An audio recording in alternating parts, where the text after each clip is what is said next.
The day Earth lost its freedom came with fire from the sky. Was only 7 years old when the warships blocked out the sun. He remembered holding his mother's hand as they watched the news. Cities burned. Armies fell. In 3 weeks, humanity surrendered. That was 50 years ago. Now stood in the grand hall of Earth's diplomatic center, wearing his simple gray translator uniform. He was 32 years old, average height, with a calm face that showed nothing. Around him, Earth's remaining leaders argued in panicked voices. "They cannot be serious," said Director Park, an old woman with silver hair. "This is an insult beyond measure." "The Emperor's word is law," replied the ambassador. He was tall, nearly 8 feet, with pale violet skin and eyes like polished silver. His voice carried the bored tone of someone explaining simple things to children. "Princess requires a human husband. The Emperor has chosen this one." He pointed at. The room went silent. Everyone looked at the quiet translator who had been standing in the corner, doing his job, bothering no one. Felt their eyes on him. He kept his face empty and calm. "Why him?" Director Park demanded. "He is nobody, a translator. If you must have this marriage, take someone important, a general, a scientist, someone who matters." The ambassador smiled. It was not a kind smile. "That is exactly the point, Director.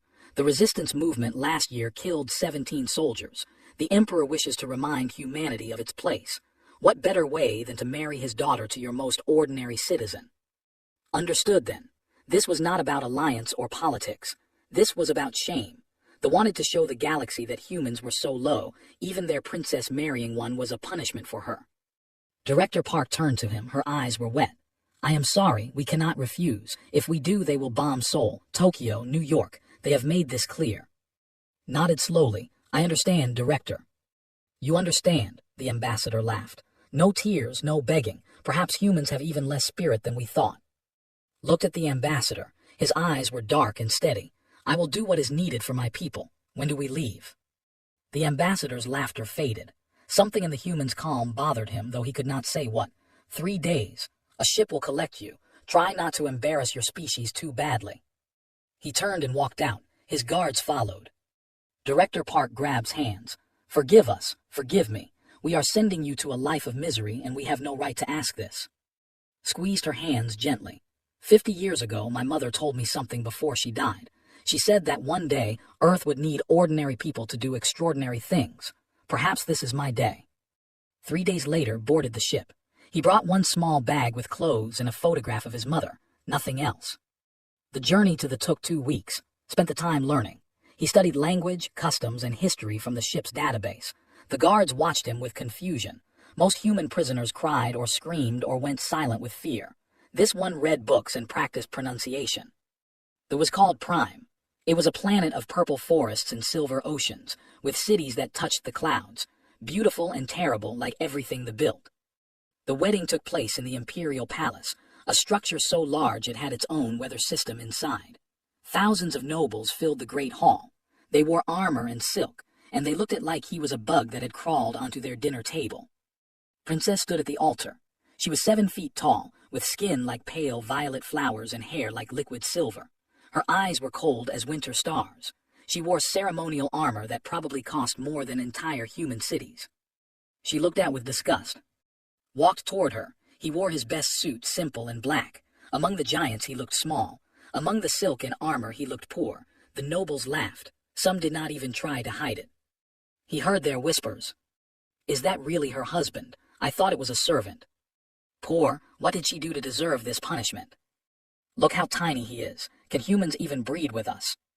Reached the altar. He bowed to with perfect form. He had practiced the bow for hours.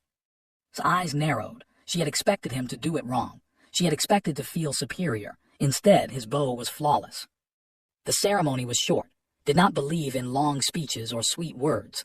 Marriage was a contract, nothing more. The priest spoke the binding words, repeated them in a flat voice, repeated them imperfect with the correct accent and tone.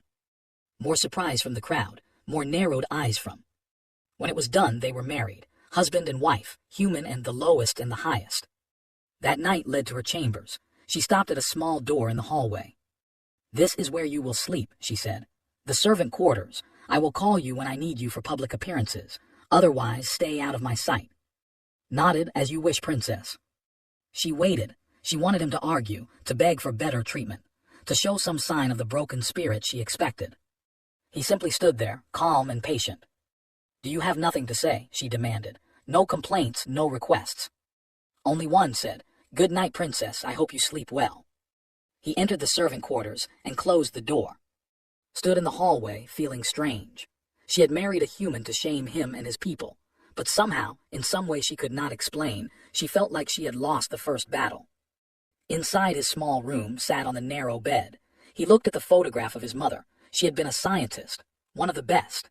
She had died when he was 15, killed by soldiers for helping the resistance. But before she died, she had given him a gift that took years to understand and decades to control. Closed his eyes. When he opened them again, they glowed with soft golden light. Power moved through him like a river, vast and patient. He let it flow for just a moment, then pulled it back inside. He had waited 25 years. He had trained in secret. He had kept himself small and quiet and invisible. And now he was exactly where he needed to be, in the heart of the enemy empire, married to a princess. 50 years we waited, he whispered to his mother's photograph. Now I am exactly where I need to be. He lay down and slept peacefully. Tomorrow, the real work would begin.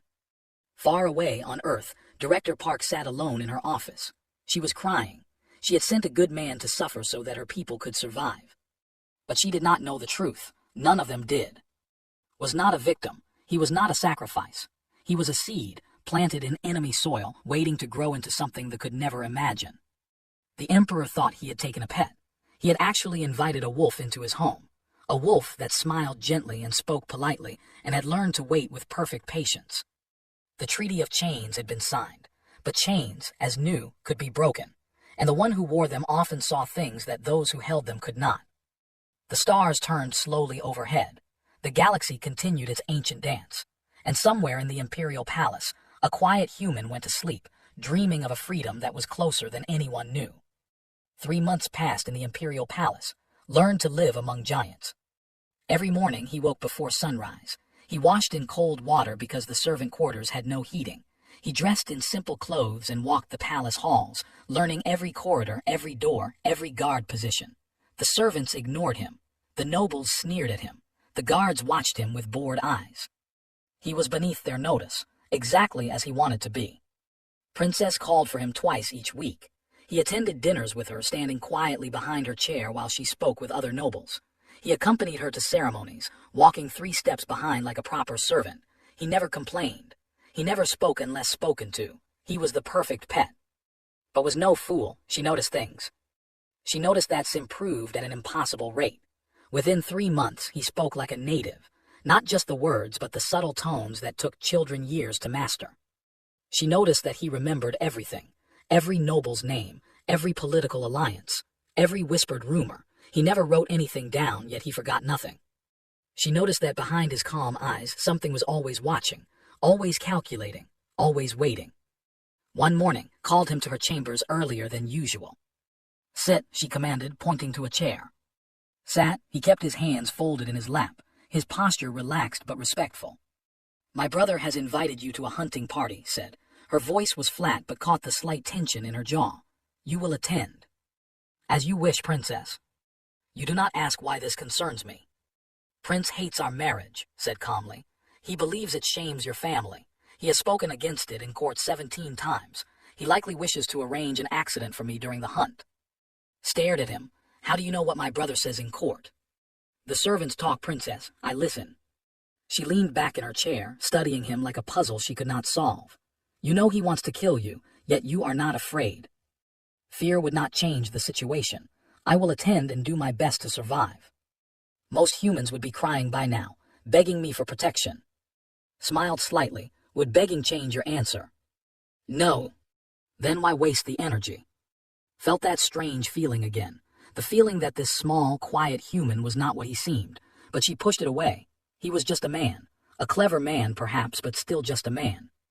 The hunting party took place in the Imperial Forest, a vast wilderness filled with creatures from 100 conquered worlds. Prince was a large, even by their standards. He stood nearly 9 feet tall, with muscles like carved stone and eyes full of cruel amusement. "Little human," he called out as arrived. "I am so glad you could join us. Today we hunt the beast, Very dangerous, very exciting. Bode, thank you for the invitation, Prince. The other nobles laughed. They knew what was coming. They had all seen arranged accidents before. The hunting party rode into the forest on great beasts that looked like horses mixed with lizards, was given the smallest, oldest one. It moved slowly, and soon he fell behind the group. Exactly as planned. Was alone in the forest when he heard it, a low growl, the sound of something large moving through the trees. The beast emerged from the shadows. It was the size of a truck, with 6 legs, 2 heads, and claws that could tear through metal. Its eyes glowed red with hunger. This was no ordinary hunting beast. This was a war creature, something designed for killing. Had not planned an accident, he had planned an execution. The beast charged. Moved. To anyone watching, it would look like luck. The human stumbled and fell, and the beast's claws missed him by inches. He rolled through the dirt, and the beast's jaws snapped empty air. He scrambled behind a tree, and the beast's tail smashed into the trunk instead of his body. But it was not luck. His mind was working at speeds no human should achieve. He saw the beast's movements before they happened. He felt the electrical signals in its brain, the tension in its muscles. He knew exactly where it would strike and moved just enough to avoid it. The beast grew frustrated. It roared and charged again, dodged again and again and again. Then, as the beast lunged one final time, something happened. It stopped mid-leap. Its red eyes went wide. Blood poured from its nose and ears. It fell to the ground, dead, brain hemorrhage, instant and untraceable. Prince and the other hunters arrived moments later. They found sitting on a rock, covered in dirt, breathing hard. The beast attacked me, said. I ran, it fell, I think it was sick. Stared at the dead creature. His plan had failed. The human was still alive. Sick, repeated slowly. Yes, it must have been sick. He looked at with new eyes, suspicious eyes, but he had no proof of anything. That night visited quarters. She had never done this before. Tell me what happened, she demanded. Repeated the same story. The beast attacked. He ran. It fell. Beasts do not die of sickness, said. They are engineered to be perfect. They do not simply fall down. I cannot explain it, Princess. I am only a translator. Stepped closer. She was so much taller than him. She looked down at his calm face, searching for any sign of deception. When the beast attacked, your hands did not shake, she said. I watched the recording from your riding beast's camera. You were dodging like you knew where it would strike. Fear affects people differently, Princess. Some shake, some go still. And some, whispered, are not what they seem. She left without another word, but knew she would be watching him more closely now. 2 days later, a human servant approached him in the palace gardens. Her name was. She was young, with dark hair and clever eyes. She pretended to trim the flowers while she spoke. I know who you are, she whispered. I am with the resistance. We have people here in the palace. We can help you escape. Continued looking at the flowers. That is a kind offer. You do not belong here. You are a prisoner. We can get you to a safe house, then back to Earth. And then what? I become a symbol, a rescued victim. The resistance holds parades and bomb another city in response. Was silent. The resistance fights for freedom, said gently. That is noble, but freedom won through blood is fragile. I am here to make sure your fight becomes unnecessary. How you are one man. Turned to look at her. For just a moment his eyes seemed to glow with faint golden light. Blinked, and it was gone. I am exactly what I need to be, he said. Please tell your people to be patient. Change is coming, but it must come the right way or it will not last. Wanted to argue, but something in his voice stopped her. Something that sounded like certainty, like a man who had seen the future and knew what was required. She nodded and walked away. That night ordered a medical scan of her husband while he slept. The doctor came to her quarters with the results, his face pale with shock. Princess, I do not understand these readings. His brain activity is beyond anything I have ever seen. Human, or it is like looking at a star trapped inside a skull. Stared at the data. Her husband's neural activity was off every scale. Impossible, terrifying. What is he? She whispered. Before the doctor could answer, alarms began to scream throughout the palace. Red lights flashed. Voices shouted through speakers. Warning, warning. Ani attack fleet detected. All defenses activate. Warning. The Ani were here. The enemy of all. They had come to destroy the empire. And the quiet human husband finally had the moment he had been waiting for. The Ani came from the void between galaxies. They were insects given form and hunger. Each soldier stood 8 feet tall, with armored shells black as midnight and claws that could cut through starship hulls. They did not negotiate. They did not show mercy. They only consumed. Their ships fell on Prime like rain. Thousands of drop pods crashed through the palace shields. Within minutes, the grand halls that had stood for 10,000 years were filled with screaming and blood. Moved through the chaos like a ghost. Servants ran past him. Guards fell to Ani blades. Explosions shook the walls. He walked calmly through it all, heading toward one destination. Princess. He found her in the royal family's quarters. She was fighting. Her ceremonial armor had been replaced with battle gear, and a plasma blade hummed in her hands. Around her stood her 2 younger siblings, children barely a century old by standards, had placed herself between them and the enemy. She had already killed a dozen Ani. Their bodies littered the floor, but more were coming, always more. Ani commander pushed through the ranks. He was massive, even for his kind. His shell was decorated with the marks of 100 victories. In his hand was a blade that dripped with green acid. The royal children, he hissed in his clicking voice. The emperor will pay well for their return. Kill the adult, take the young ones. Raised her weapon. She was wounded, tired, outnumbered, but she would not step aside. Touch them, she growled, and I will destroy your entire species. The commander laughed. It was an ugly sound like bones breaking. Brave words for a dying princess. He raised his blade and struck. Moved to block, but she was too slow, too tired. The blade would hit her heart. Then something impossible happened. A hand caught the commander's wrist. A human hand, small and pale and impossibly strong. Stood between and the commander. He had moved faster than any eye could follow. His grip on the Ani's wrist did not shake. That is enough, he said quietly. The commander stared down at the tiny creature that had stopped his strike. What is this? A human pet? Release me, insect. He tried to pull his arm free. He could not. His grip was like stone. I said, repeated, his voice still calm, that is enough. His eyes began to glow, not faintly like before. Bright golden light poured from them like sunrise. He released the commander's wrist and made a small gesture with his hand. The Ani flew backward as if struck by a giant's fist. He crashed through 3 walls before stopping. The other Ani soldiers stared. Then they charged. What followed was not a battle. It was a revelation. Raised both hands. Invisible force exploded outward. Ani soldiers were thrown like leaves in a storm. Those who kept their feet fired their weapons. Plasma bolts and acid rounds flew toward the small human. Every shot stopped in midair. They hung there, frozen, a wall of deadly projectiles held by nothing but thought. Turned his wrist. The projectiles turned with him. He pushed, and they flew back toward their owners. The Ani fell. More came, walked forward to meet them. He did not run. He did not dodge. He simply walked, and death walked with him. A war mech crashed through the ceiling. It was 20 feet tall, bristling with weapons. Its pilot screamed war cries as it raised its cannon. Looked at it, just looked. The mech crumpled like paper. Metal screamed as invisible hands tore it apart. The pilot was pulled from the wreckage and set gently on the ground, unconscious but alive. Alive, even now surrounded by enemies who wanted him dead, was not killing unless he had to. He was disabling, deflecting, showing power without cruelty. Watch from behind. Her siblings clung to her, their silver eyes wide with terror and wonder. The human she had treated like a pet. The man she had forced to sleep in servant quarters. He was tearing through an invasion force like it was made of paper. The Ani commander rose from the rubble. He was broken but alive, his shell cracked, his pride shattered. What are you? He demanded. Stopped, the glow in his eyes dimmed slightly. When he spoke, his voice carried through the hall, through the communicators, through the entire Ani command structure. I am human. My people have been slaves for 50 years. We have been beaten, humiliated, told we are nothing, but we remember, we endure, and we are no longer sleeping. He stepped closer to the commander. The Ani tried to back away but could not move. Invisible force held him in place. You will leave this world, said.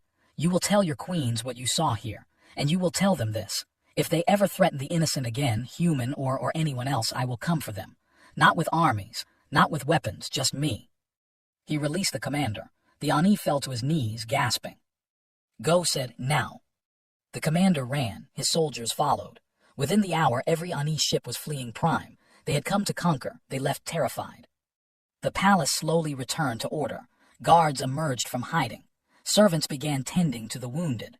The royal children were taken to safety by their caretakers. Stood alone within the ruined hallway. She had not moved since the battle ended. She could not stop staring at him. How, she whispered.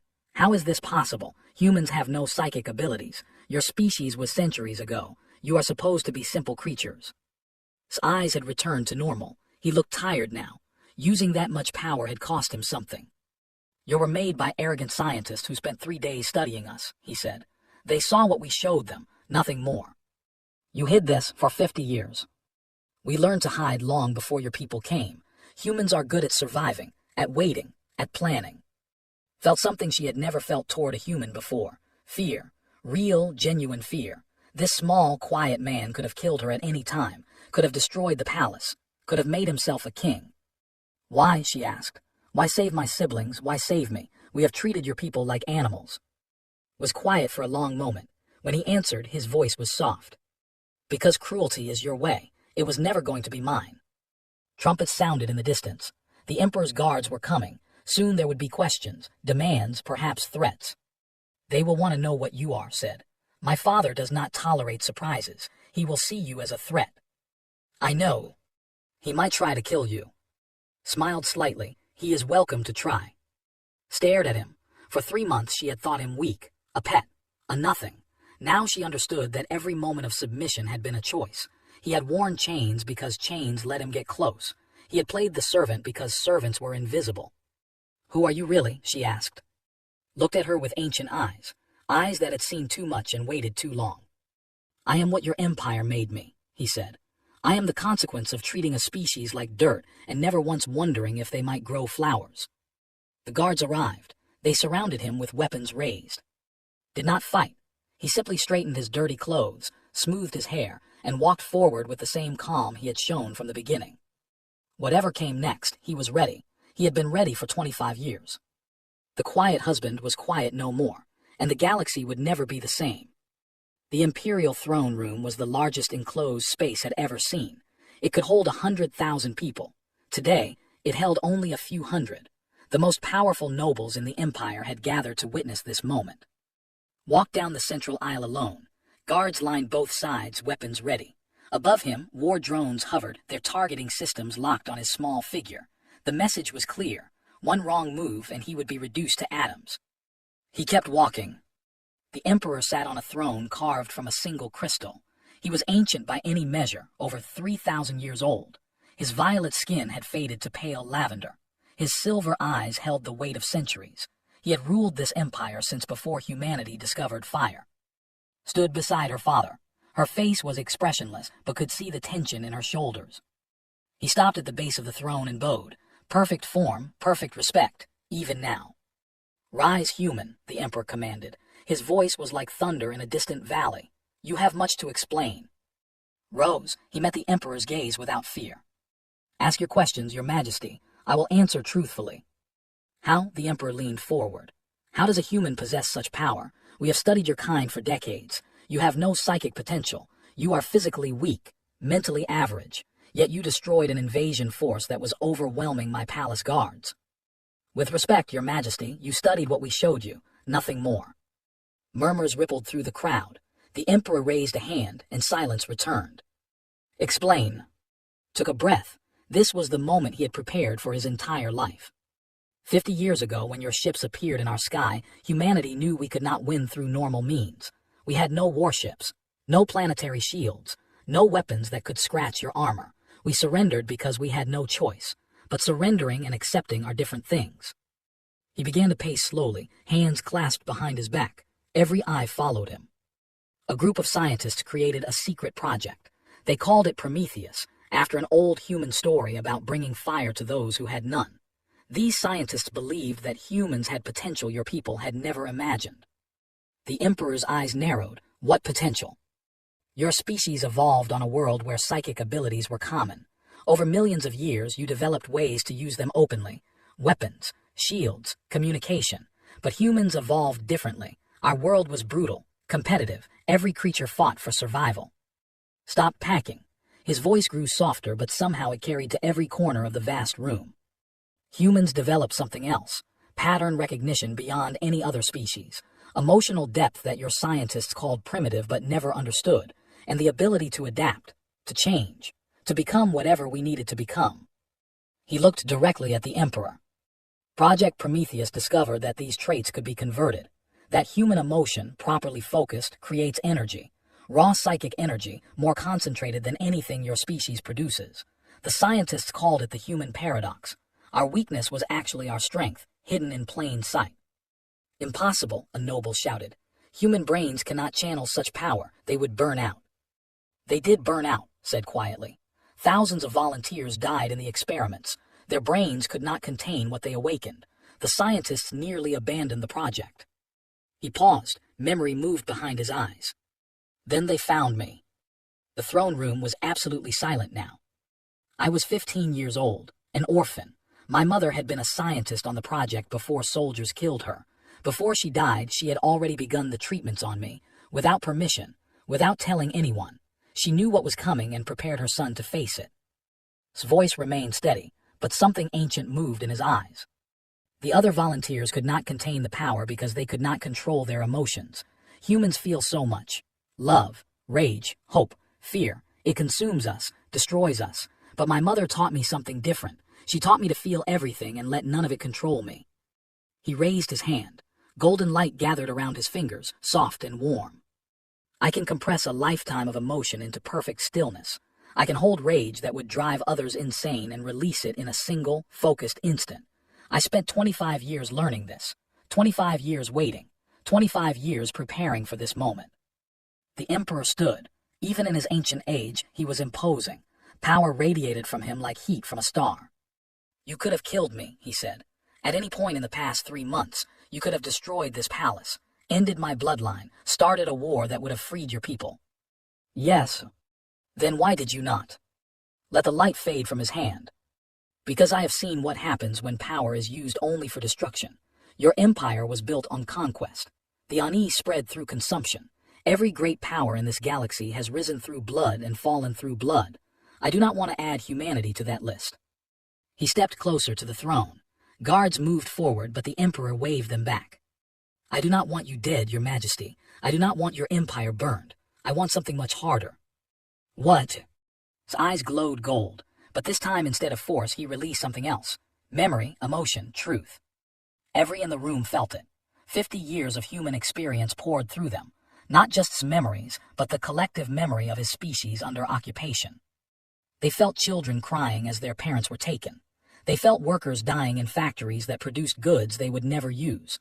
They felt hope crushed, again and again, yet somehow surviving. They felt the quiet dignity of a people who never stopped believing that tomorrow could be better. They felt what it meant to be human. When it ended, the throne room was full of weeping nobles. Ancient, who had not shed tears in centuries, found their faces wet. The Emperor himself gripped his throne with white knuckles, his composure cracked. That, said softly, is what you have done to us.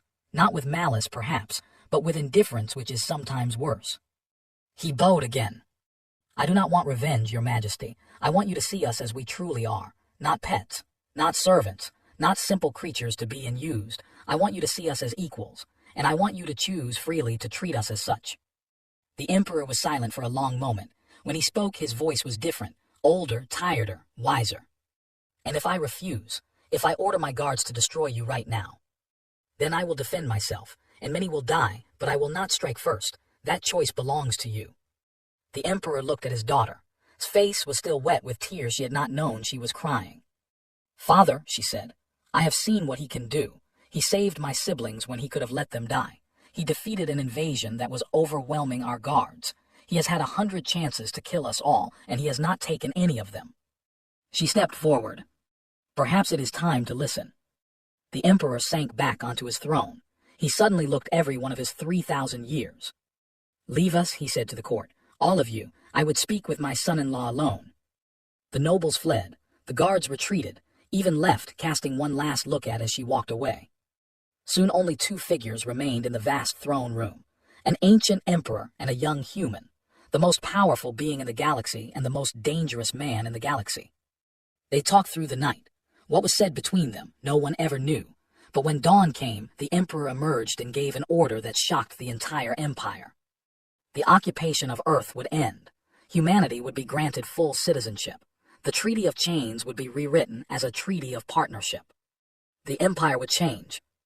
And the quiet husband had won without ever raising his hand in true violence.